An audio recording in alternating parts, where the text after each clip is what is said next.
To start off, just how would you explain War of the Dictates to me if I hadn't read it?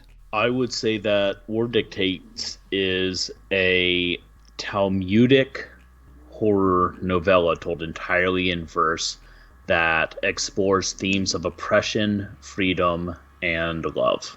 How surprised were you when it got nominated for a Splatterpunk Award for collection? I was really surprised for a lot of reasons. First, just having made it on the ballot at all Right. is an incredible honor. Um, Second, the committee, reaches out to all the authors and says like, "Hey, was your book published this Right. year? How long is it?" At one point, you know, it had been nominated for novella by some people. The committee contacted me and said, "Hey, um, we've decided that your book is going to be considered under the collections category." Okay. Which, again, it's a weird uh, beast because it's a novella. It's a story from beginning to end, Right. but it's told in chunks that are sometimes thousands of years apart or hundreds of thousands of years apart, as the Right. case may be. Um, so I was very surprised and incredibly honored. You and I do have one accolade in common. We both have been nominated for a Splatterpunk Award. Now, I'm guessing that my experience with that may be similar to yours in this regard. And if I'm putting words in your mouth, you can tell me how it's different. But as I look through the Splatterpunk Awards every year, it's full of like great stuff. So like not every award can I go down through the nominations list and say, "Oh, this is good, I enjoyed this." But when the Splatterpunks are announced, I'm like, I know I can read every one of these novels, they'll be good. Every one of these novellas will be good. All these collections will be good.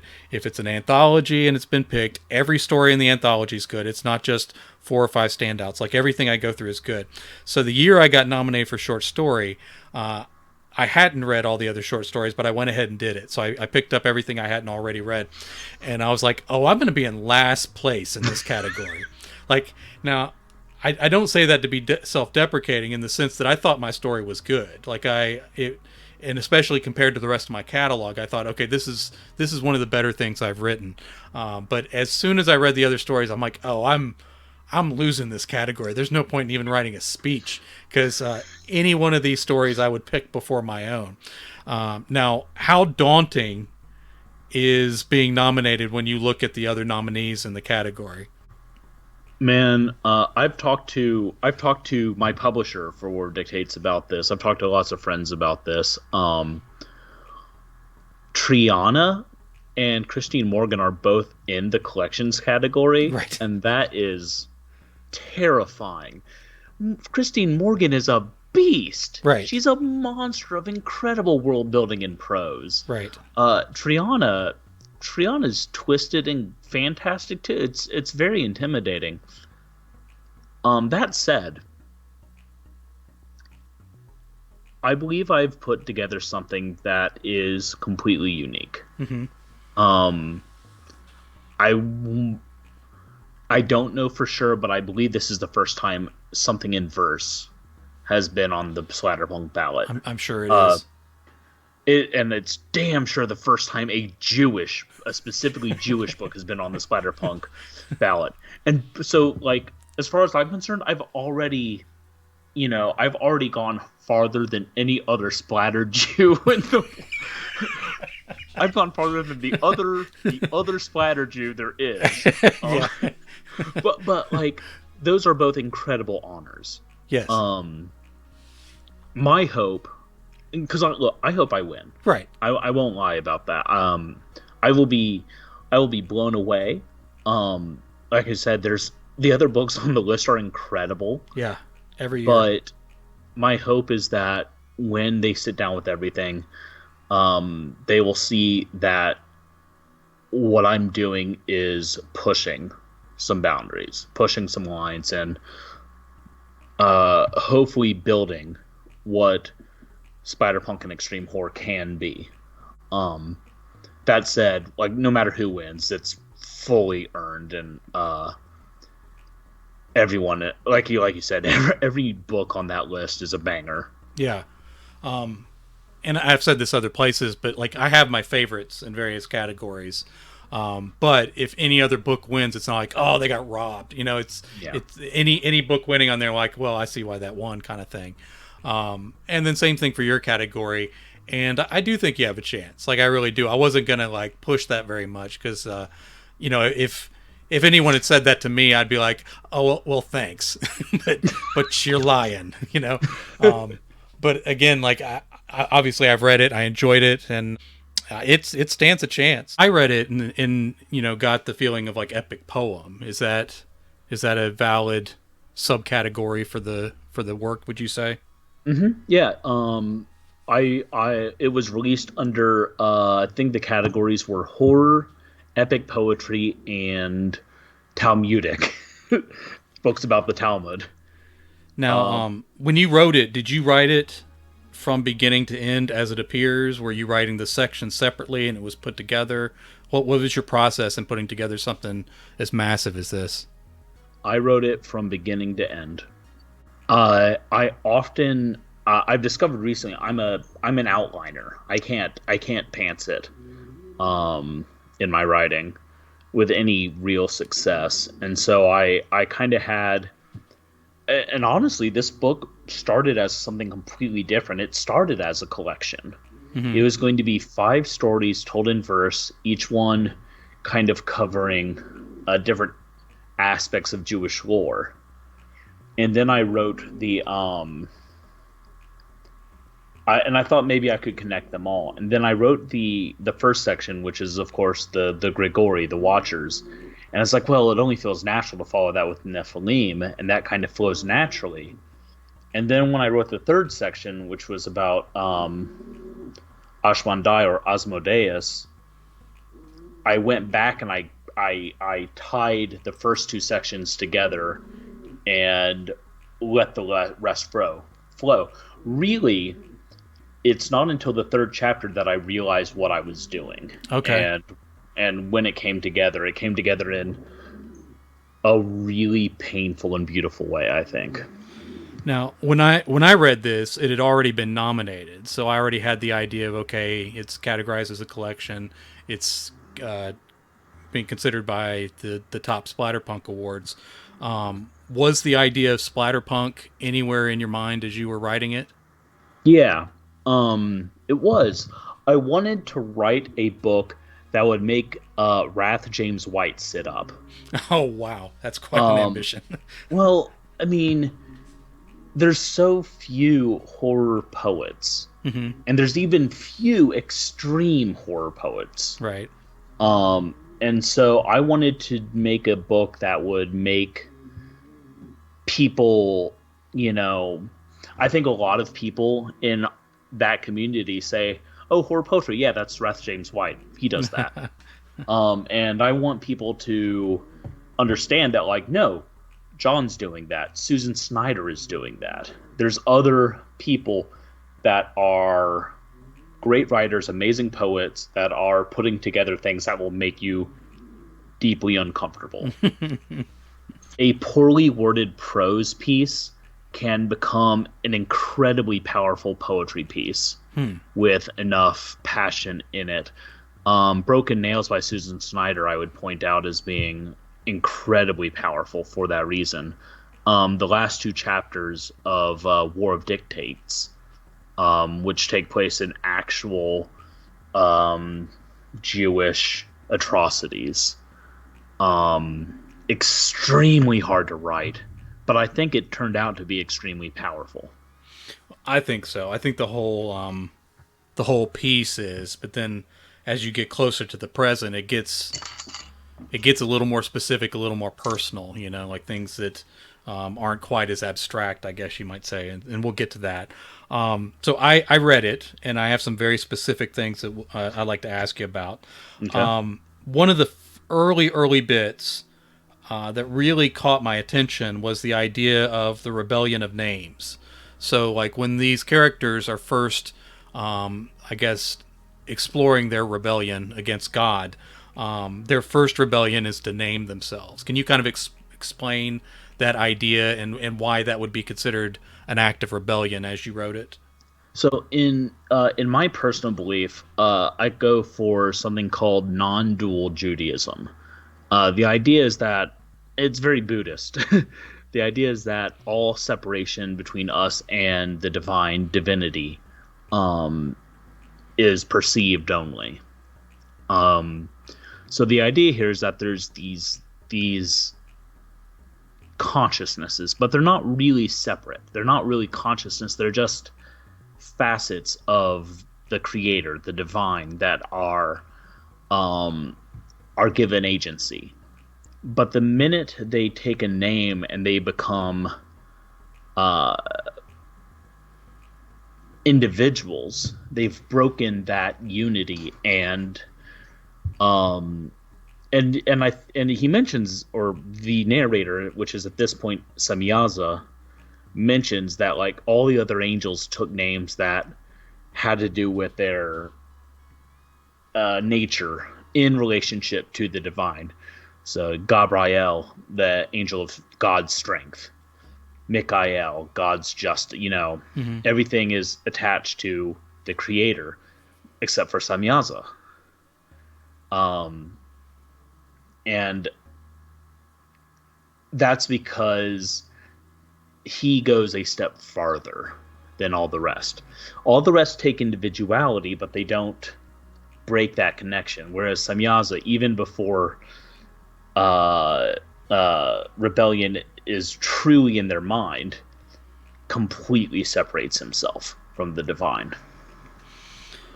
Now, as we go along, and again, we're, I guess, pre-humanity at the beginning of the book. One thing that you point out in one section that I thought was really powerful was all these creatures that are sort of trying to define themselves and rebel by naming themselves and finding their individuality and so forth. They mentioned at one point they had unknowingly been waiting for the creation of the earth.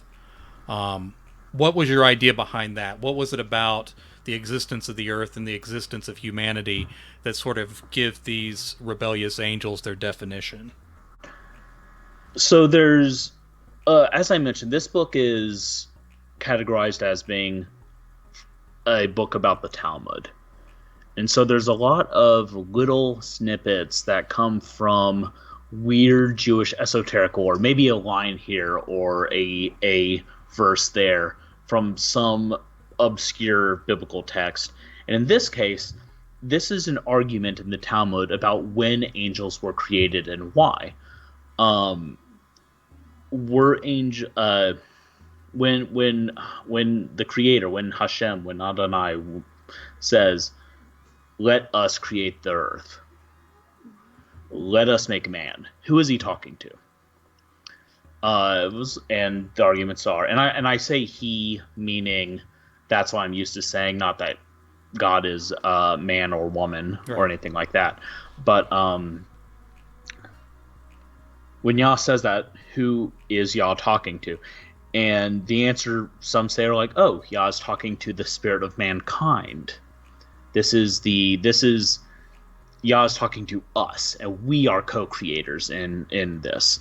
Some say that God created angels before the first day, specifically so the angels could help in the creation of earth. Some say angels are created last,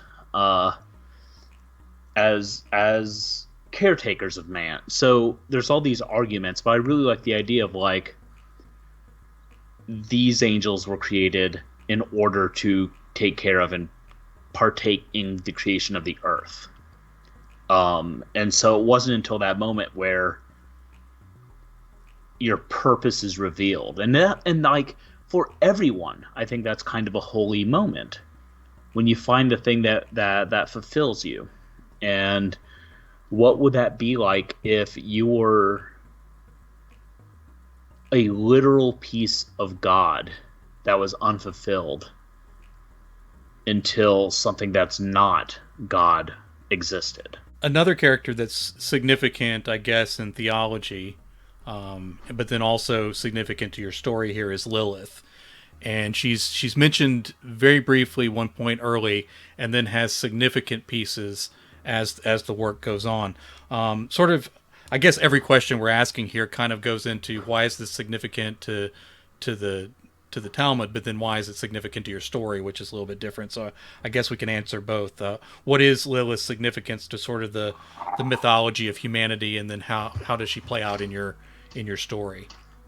So, almost everyone knows who Lilith is, right? Lilith is the succubus, the very sexual nature of women, and has become and been taken as a figure of empowerment, often for sexual freedom. And Lilith is that in this book as well. However, Talmudically speaking, Lilith was Adam's first wife. Um, and Lilith wasn't taken from a rib. Rather, when Adam was created, it was Adom Kadman, which means the universal man. Uh, Adom means mankind. It means human being. And so Lilith was created from the same dust, equal to Adam. And Talmudically speaking, Lilith was not going to be subservient. She said, "No, I'm not going to serve you. What? We're equal. We're the same." Um, she Lorena vomited it out of there and said, "Go fuck yourself." And depending on which part of the Torah or the Talmud or the Mishnah you're looking at, she either went throughout the world stealing men's semen, or she joined with Satan, or joined with Asmodeus, or there's all these different legends of what she did, but it's very rarely good. Yeah. And I really wanted to paint her in the light of being powerful and being that liberating figurehead of freedom and personal autonomy. And this is where sort of like I wasn't sure if my own bias from knowing that it had been nominated had gotten in, but you very quickly with with the coming of humanity into your story, and then the rebellion of these creatures, you weave sex, violence, and death sort of all the way through the rest of the narrative as you go forward in some pretty direct ways. What was sort of your method of getting all that into the poetry the way you wanted?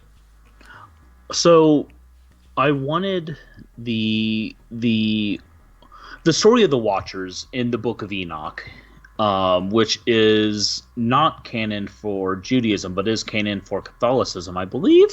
I think so. And I believe the Book of Giants is as well, though I could be wrong. The story is that these angels fell down and they fell in love with human women. How could that possibly be a consensual relationship with that power differential? Right. Um, and what does a fallen angel do when a mortal says no? And so I started off with that concept of like, there's no way these relationships were healthy. Yeah.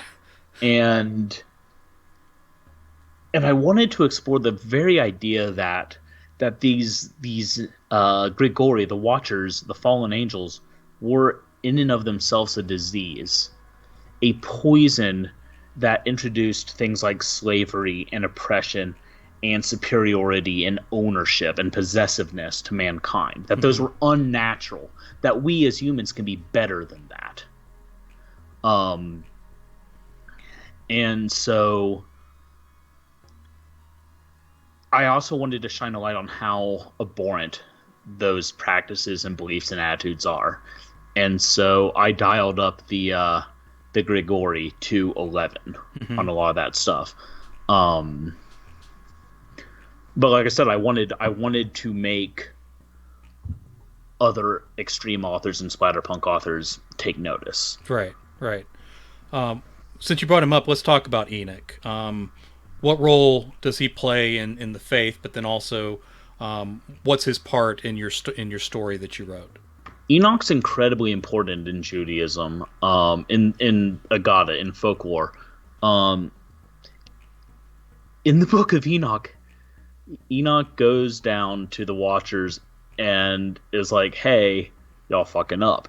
And Watchers like, "All right, you're right. We are messing up." So Enoch goes to God and says, "Hey, they're sorry. Can we forgive them?" God says no. Sends the flood, wipes everything out. And I believe tortures the Nephilim in front of the fallen angels while tying the fallen angels to the bottom of a mountain. It's very awful. But after that, Enoch is made, and the wording was created as a lesser Yod He Vav He, the Tetragrammaton, the holy name of God. Basically, Enoch becomes the bridge between pure divinity, the Ein Sof, and humanity. Enoch becomes the human aspect of God. And I think that's really fascinating. Enoch doesn't play a very big role in this book. He's essentially there to not. He's essentially there to spark the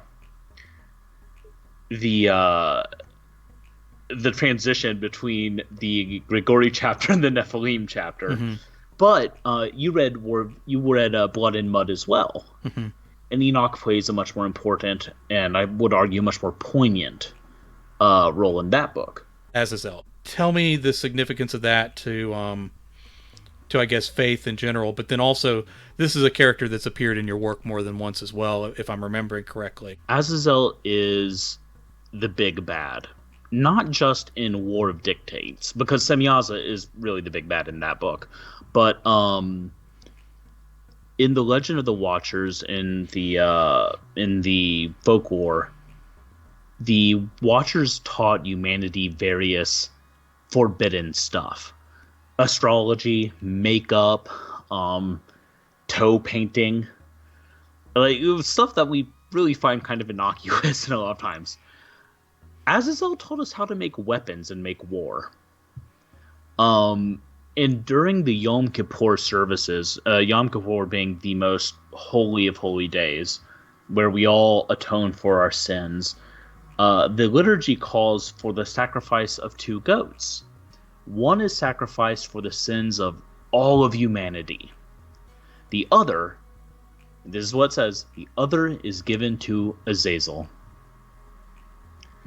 Now, rabbis argue, Azazel could be a person, a place. Azazel could mean the desert, which is where people thought demons came from. So They could just drive the goat out into the wild. However, I find it more interesting to think that what it's actually saying is, okay, 1 goat for all of the sins of humanity, including more. And more than equal to that, so much more than that it must be atoned for every single year. For eternity, 1 goat is given for the sin of teaching us violence. In one of the chapters around the section we're talking about, you get into the first war, and one line I found pretty interesting was, hubris is an angelic sin that leads to victory over our own kin. Do you remember that line? I do. Okay, can you talk about that a little bit? There's,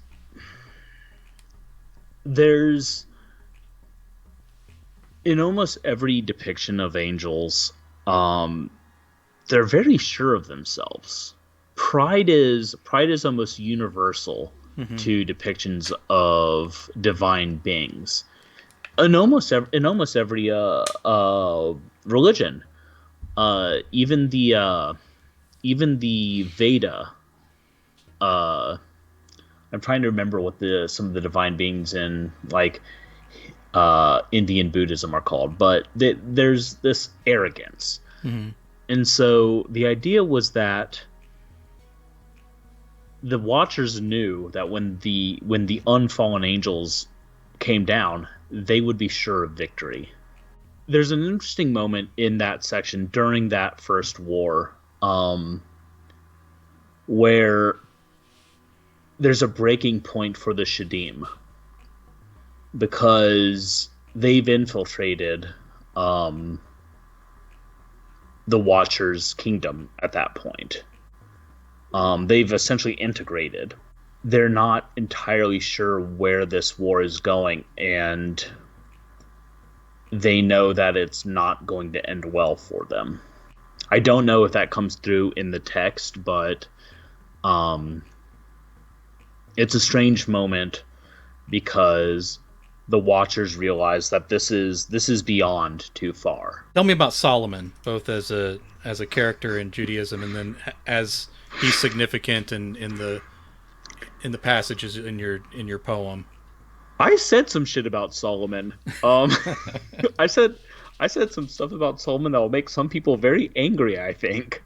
King David is often looked at as like so super savior, King David. But he was a dog. He was a dog who murdered a dude to bone down on his wife. Right. It's rough. Solomon, like, historic documents of Solomon were just like, he was constantly surrounded by women. He was constantly looking to get laid. Everything Solomon did was to try to get more wives. And it's like, he had like 500 wives, and he slept with them all, and he slept with a different woman every night. And it's like all this really gross, shitty behavior that you would expect from the Shadim. Or not the Shadim, sorry, the Watchers, the Grigori. And so he kind of played as a natural bad guy. As well, King Solomon in the Talmud was a master magician.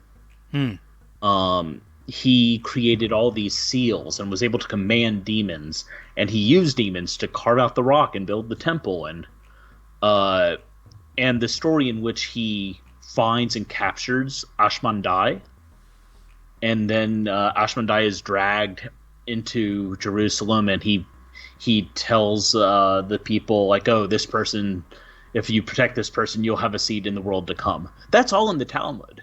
That's actual Talmudic lore. And it's just so cool that I couldn't leave it out. The epic moves beyond the scope of the scriptures, so we get into history that's not covered in that area. Tell me about... well, let's get specific. You talk about the Crusades. And there's a lot to talk bad about the Crusades politically, in the implications of politics mixing with Christianity. This is a big warning sign.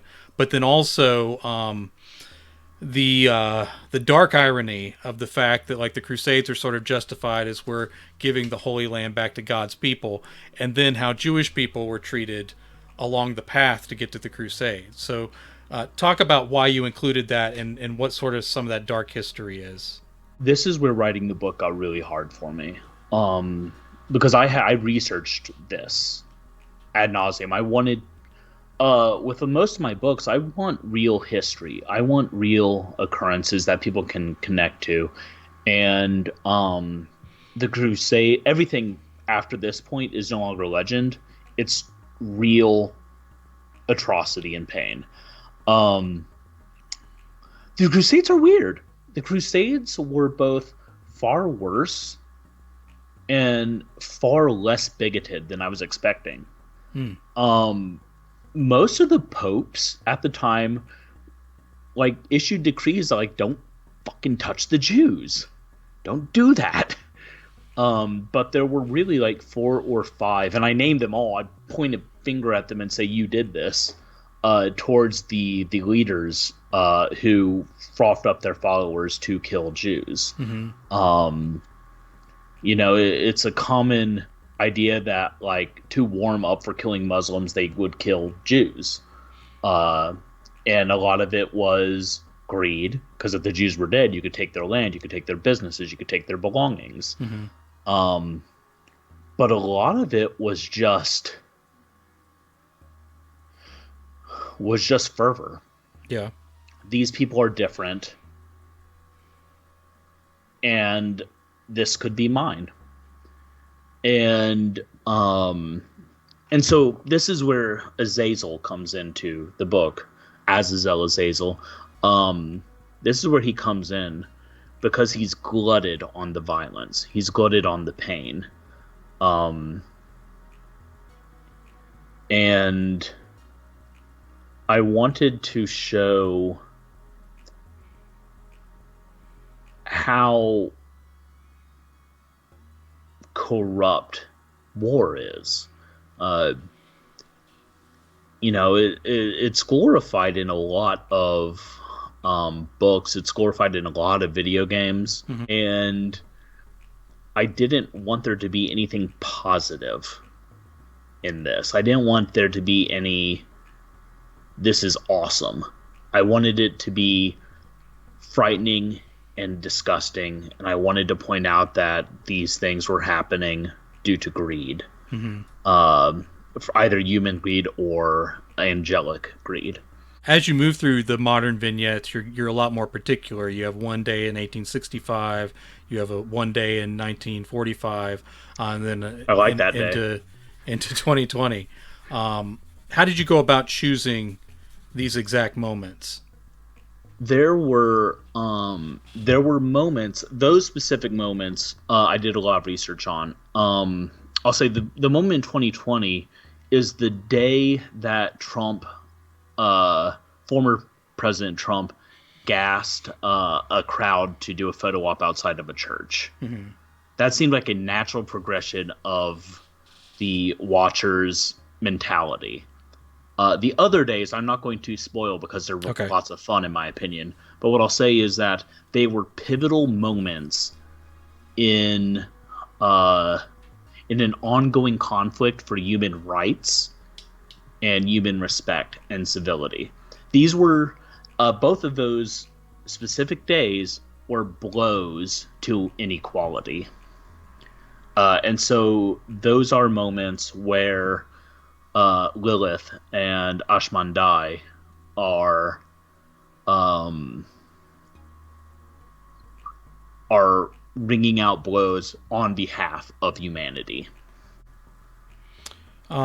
And I guess lastly, why did you decide to end the epic where you did aside from making it up to the present? Like why? Again, I guess not giving things away, but why was that the stopping point for it? I could have just left the today out of it entirely. Mm-hmm. Um, but what I was doing, what I was trying to do, what I was trying to communicate is that the battle for equality, the battle against oppression and possessiveness is ongoing. It is not a battle that has been won. At the end of the book, Semyaza is still very much alive. Ashmandai is very much alive. Right. Their war is continuing. Right. And I believe I make it fairly clear that that war is in our hands as humans. Right. And so I wanted to make that clear, and I didn't want to interject anything that was purely fabricated once I had started on actual history, once I was out of mythic history.